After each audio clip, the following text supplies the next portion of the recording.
This is the WEWE Kitchen faucet with pull-down sprayer. Here's the warranty and customer service information. Here are the installation instructions. I bought this one in oiled bronze color. On the box, they have some friendly reminders and tips.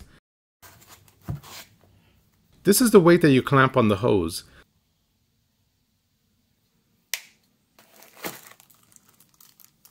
This is what they call the nut, and it has 2 washers that go with it. This is the plate to cover the holes on the sink. You don't have to use it if you don't need it. I won't be needing it. And now we have the faucet with the hoses attached.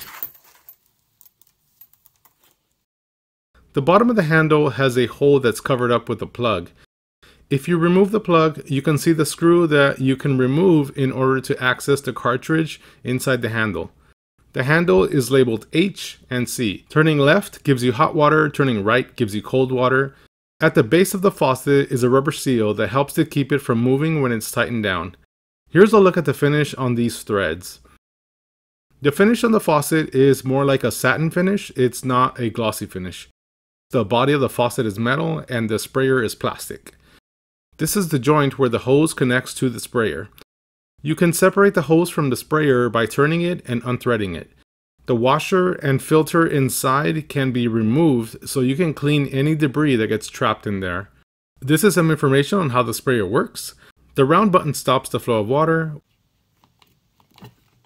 When there is water pressure going through the sprayer, you press this button to change the type of spray pattern that you want.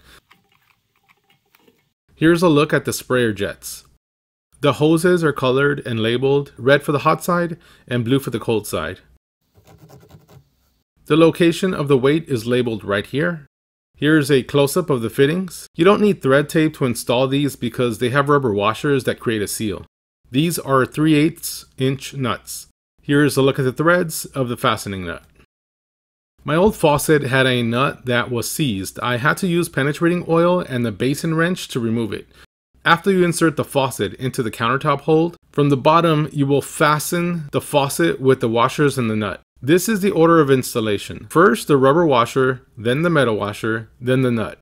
You'll have to squeeze the black hose through here. It's a tight fit, but it goes in.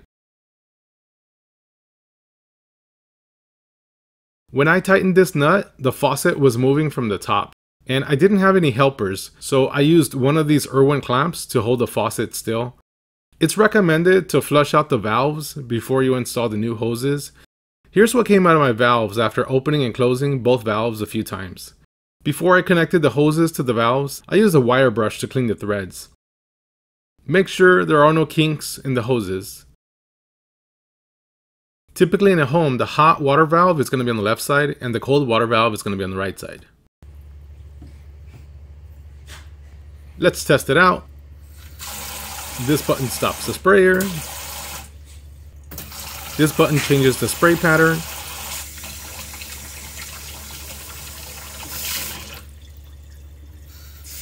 It keeps the pattern until you press the button to change it while the water is running through it, which is pretty cool.